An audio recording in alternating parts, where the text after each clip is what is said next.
separates completed units from the beginning work in process and from new production. So in here, all the completed units are given 100% equivalent production regardless of the stage of completion of the beginning work in process inventory.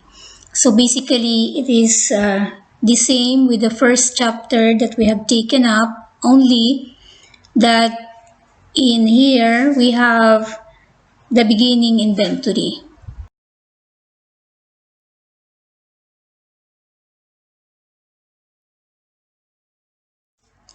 In the cutting department, before the cost of the units transferred out to the assembly department, the work in process in the cutting department in the general ledger shows a balance of 351,294 on February 28. So this is the ledger of the work in process in the cutting department.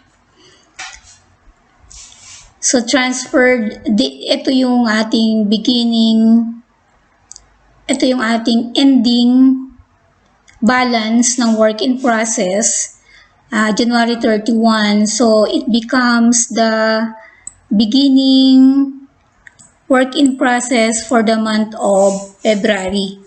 So the 65,048 is broken down as materials 22,560, labor 13,536, overhead 28,952. And this portion here are the costs incurred for the month of February. The debits to materials 69,944, labor 82,416, and overhead of 133,886. So, kaya tayo nagkaroon ng balance na 351,294 as of February. So, yun yung composition natin, no? The 65,048 and the cost added in the current month. So this is now the monthly production report of the cutting department. Quantity, the work in process beginning, 3,760. Started in process, 11,160. So yun yung basic difference natin from the first chapter. Dito ay meron tayong beginning inventory, or rather, beginning work in process. In the previous chapter, we only have started in process. So, what happened to... So, bali sa chapter na ito, ay i-combine natin ang... So, if we add 3,760 plus 11,160, ang ipaprocess na nila ay 14,920.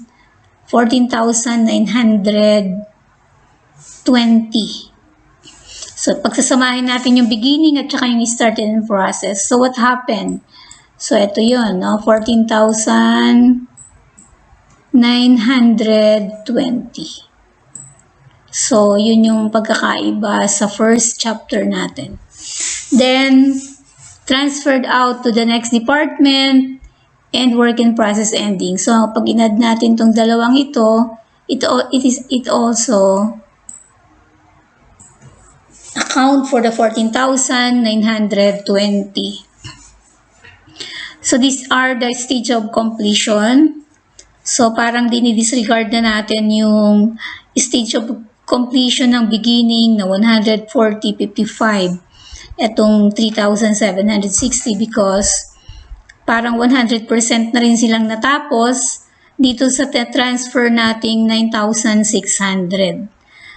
But we will be using also the same procedure, the stage of completion in the ending inventory, 145% for labor. And for overhead, 55%. So yan yung i-multiply natin sa ending inventory of the work in process to get the stage or the equivalent unit of production. So this is now our equivalent units of production. Transferred out 9,600. Work in process, and we multiply it by 100% for materials. So the equivalent unit for materials, we have 14,920. For the labor, transferred out to the next department, 9,600. Work in process end of labor, 5,320 times 45%. It will give us 2,394. So the equivalent units for labor is 11,994. And our equivalent units for overhead is 9,600 plus the work in process and of 5,320 times 55%. So our equivalent units for the work in process end is 2,926. So this is our equivalent units of production for overhead. So yun yung main natin dito, no, sa pag-compute ng equivalent unit of production. Hindi na tayo nagko-compute for the separate equivalent units for the beginning work in process. Sa halip, sumasama na ito sa ating finish na units na ita-transferred sa next department. So, sumama na siya dito. So, ang kinukompute lang natin is the equivalent unit of production for the work in process ending. So, continue for the cost of production report in the cutting department. So, this is the units to be accounted for. Work in process beginning, 3,760. Started in process for the current month, 11,160 for total units to be accounted for, 14,920. So again, hahanapin natin saan napunta yung 14,920. So napunta siya sa transferred out to the next department, 9,600. Work in process ending, 5,320, and this is our total units to be accounted for. Our cost schedule in the cutting department.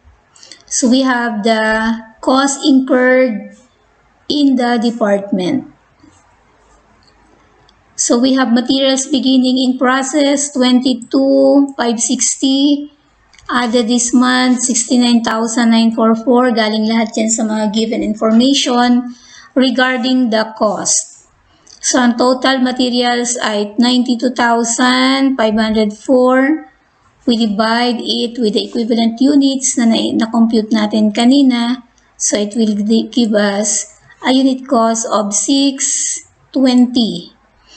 For the labor, we have a beginning work in process of 13,536. Added this month, 82,416 for a total costs in the labor of 95,952 divided by the equivalent units of production for labor, 11,994. So our unit cost for labor is 8 pesos. And for the overhead, we have the beginning work in process, 28,952. Added this month, 133,886 for the total overhead of 162,838. We divide it by the equivalent unit of production of 12,526.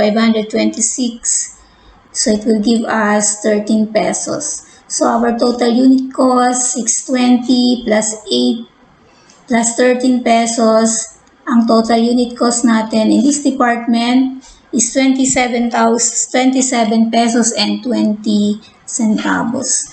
So, ang ating total cost to be accounted for, so we add 92,504 plus 95,592 and overhead of 162,838. So the total cost to be accounted for ay 351,294. So saan napunta ang ating 351,294? Transferred out to the next department.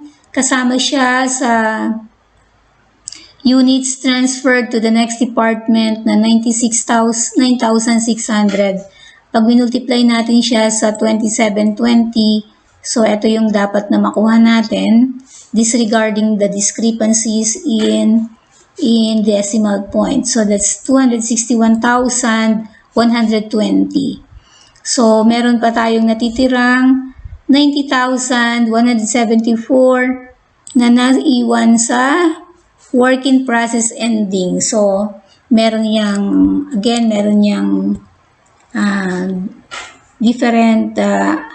different aspect or breakdown. So, meron tayong materials, 5,320 plus times 620. So, ito yung ating figure, 32,984. Sa labor, we multiply the equivalent units of production in the ending work in process of 2,394 times 8 pesos. It will give us 19,152. And for the overhead cost in the work in process ending, we multiply the equivalent units of production of 2,926 times 13 pesos. So, ito yung ating makukuha, 38,038. So, we add the cost transferred to the next department and the cost that is left in the total work in process and we will arrive at the total costs to be accounted for na 351,294. For the assembly department, on February 28, ang kanilang work in process assembly department ledger shows a balance of 469,391. So these are the composition of the 469,391. Meron silang costs of the beginning work in process inventory for February. So this is the cost transferred from prior department, 28,130. Then syempre, dadagdagan pa nila ng additional cost yung beginning nila for February dahil hindi pa naman yun tapos. So, meron pa silang cost incurred in this department. As to materials, 1,455. Labor, 5,529. Overhead, 4,656 for a total cost last month. So, bali ang karga-karga ng kanilang beginning work in process inventory ay total of 39,770. So, for the current month's production, these are the costs incurred. Meron silang cost transferred from prior department na 261,120. And also, they have cost incurred in this department. As to materials, 23,128. Labor, 70,638. Overhead, 74,735. For the total current month cost of 429,770. 621. So we add the cost of the work in process inventory of 39,770 and the total month's cost. So we add these two and we get the total work in process of 469,391. This is now the production report of the assembly department. The first part is our the quantity and the stage of completion. So they have a beginning work in process of 970 transferred in for the current month from the cutting department 9,600, then transferred out. So itong dalawang ito, ang total nito ay 10,570. So palagi nating isasama ang ating beginning work in process. So transferred out to the next department 9,470 and ending 1,100.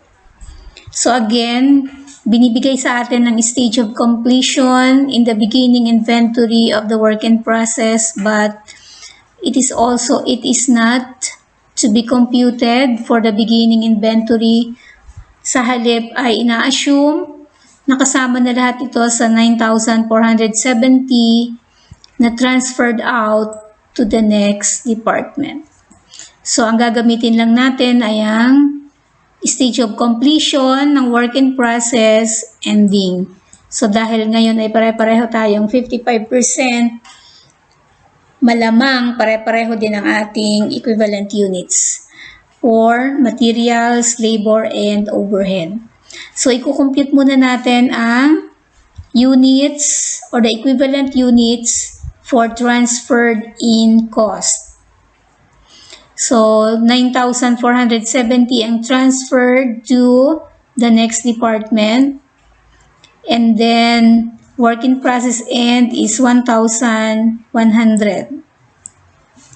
So this is the equivalent units for transferred in cost, 10,570. For the equivalent production ng materials transferred to the next department, 9,470, work in process end, 1,100 times 55%, 605. So our equivalent units for materials is 10,075.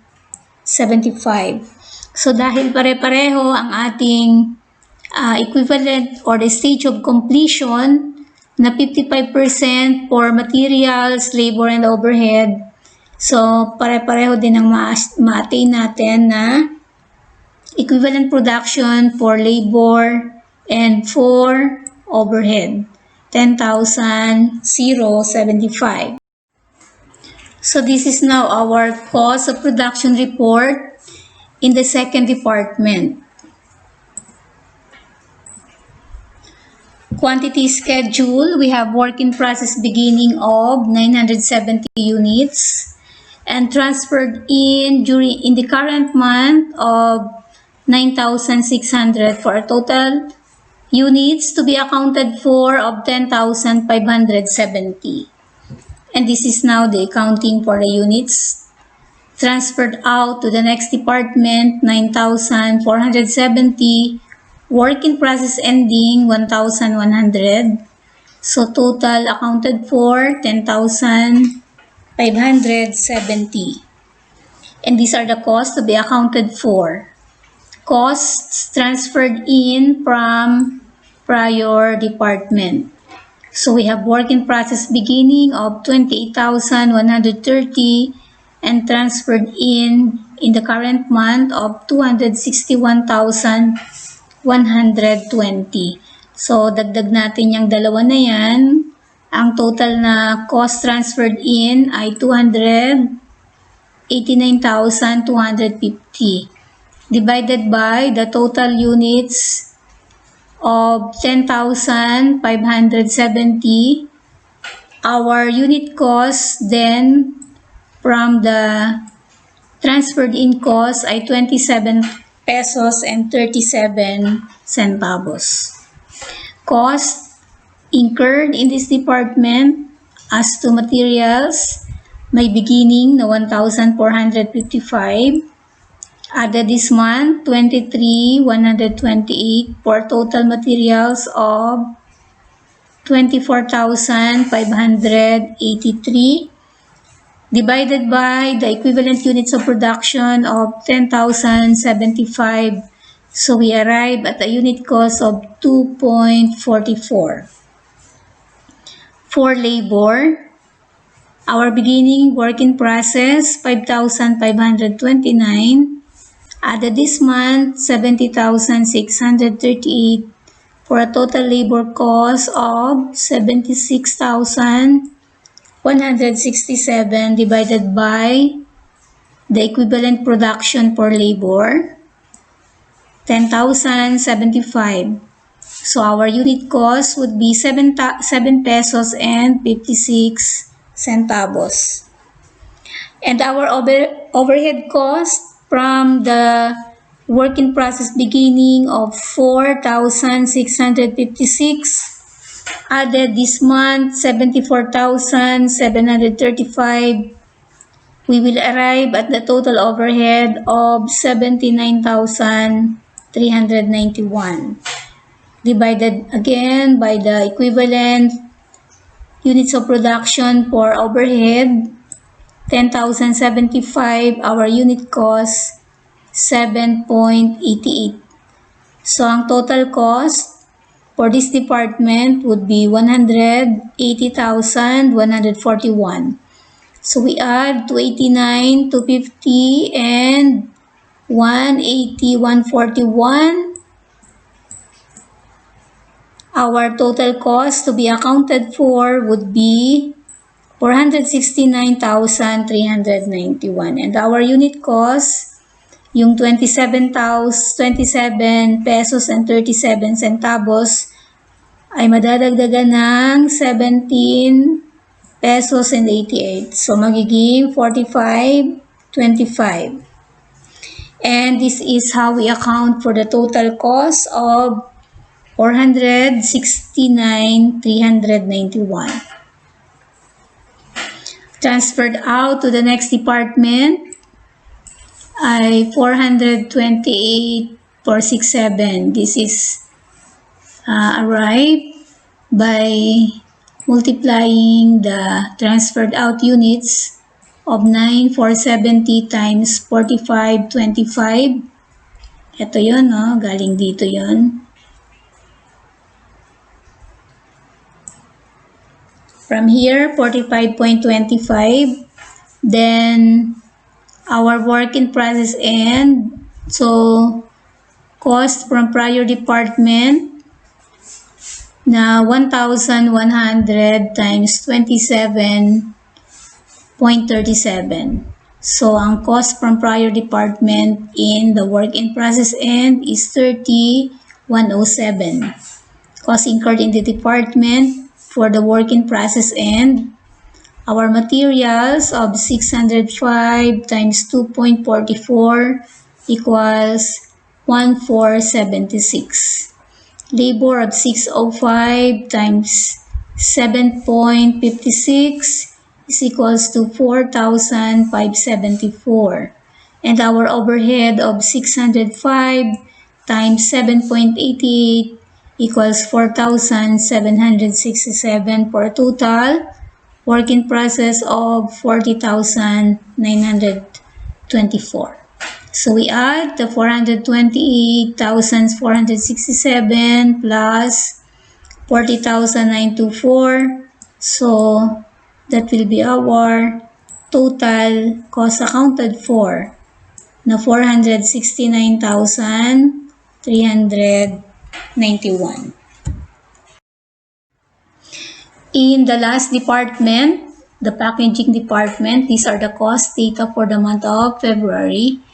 Cost transferred in from prior department for the beginning work in process, 133,280. Cost in the department, so wala ng materials, but there is labor of 2,230, overhead of 1,020. So this is the work in process beginning 136,530.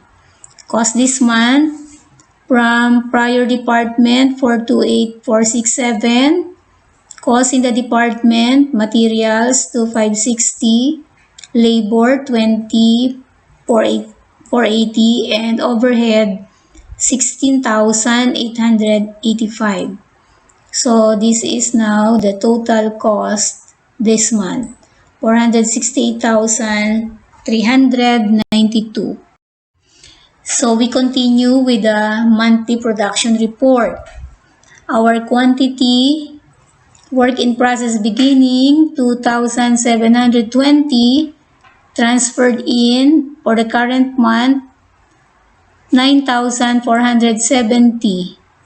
Okay, transferred out to finished goods 6,370, at work in process end 5,820, and we are given the stage of completion for the work in process beginning and end.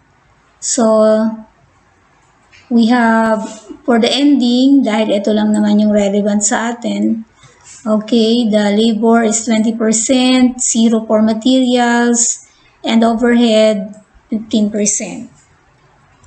And this is our equivalent units of production. Transferred out to finished goods 6,370, and the work in process end of 5,820 multiplied by 100% equals 5,820. Okay, so the equivalent units for transferred in from prior department is 12,190. And these are the equivalent unit of production for each element. Materials, 6,370. Zero sa work in process, so it's 6,370. And for labor, 6,370. Then the work in process end, 5,820 times 20%, 1,164. So this is now 7,534 equivalent units for labor. This is labor. And for overhead, we have transferred out to finished goods 6,370. Work in process end 5,820 times 15%, 873. So ang ating equivalent units for overhead 7,243. And this is now the equivalent units or the cost of production report for the last department. So these are the quantity to be accounted for. The beginning work in process 2,720, transferred in for the current month 9,470. Total to be accounted for ay 12,190, and accounted for as transferred to finished goods 6,370, and work is still in process and 5,820 for a total units quantity accounted for 12,190. And these are the cost schedule. Transferred in from prior department, work in process beginning of 133,280, and transferred in for the current month of 428,467. So ang total cost natin transferred in from the prior department ay 561,747 divided by 12,190 units. Our unit cost of the transferred in cost ay 46 pesos and 8 centavos. And cost incurred in the packaging department added this month for materials to 560. So 0 sa beginning divided by the equivalent units of production of 6,370. So we have 0.40. And for labor, we have beginning work in process of 2,230 and added this month 20,480. So total labor of 22,710 divided by the equivalent units of production for labor, 7,534. Our unit cost ay 3 pesos and 1 centavos. For the overhead, we have a beginning work in process of 1,020. Added this month, 16,885. So total overhead is 17,905 divided by the total equivalent units of 7,243. We arrive at the unit cost in overhead of 2.47. So we add the 40 centavos, then the 3.01, then the 2.47 to arrive at the unit cost of 5.88. Our unit cost, our total cost in the department is 43,175. And our total unit cost would be 46.08 plus 5.88. So, ang total unit cost natin in this finished product would be 51.96. And our total cost to be accounted for is the total of 561,747 plus 43,175 to arrive at total cost to be accounted for of 604,922. So these are the costs accounted for, transferred out to the next department or to finished product, 331,076. So this is we multiply 6,370 units by 51.96. So, ito yung ating figure, 331,076. Regardless of the discrepancy in decimal point. And cost from prior department, 5,820 units. So, this is our work in process end. 5,820 times 46.08. So 268,186. Cost incurred in the department for materials, 0. For labor, 1,164 times 3.01. For overhead, 873 times 2.47. So these are the figure. Okay, our total work in process would be 268,186 plus 3,504, 2,156 to arrive at a total work in process cost of 273,846. So we accounted for the total cost of 604,922. We add 331,076 plus 273,846. So this is the total cost accounted for. So that is the comprehensive problem illustration for the average costing.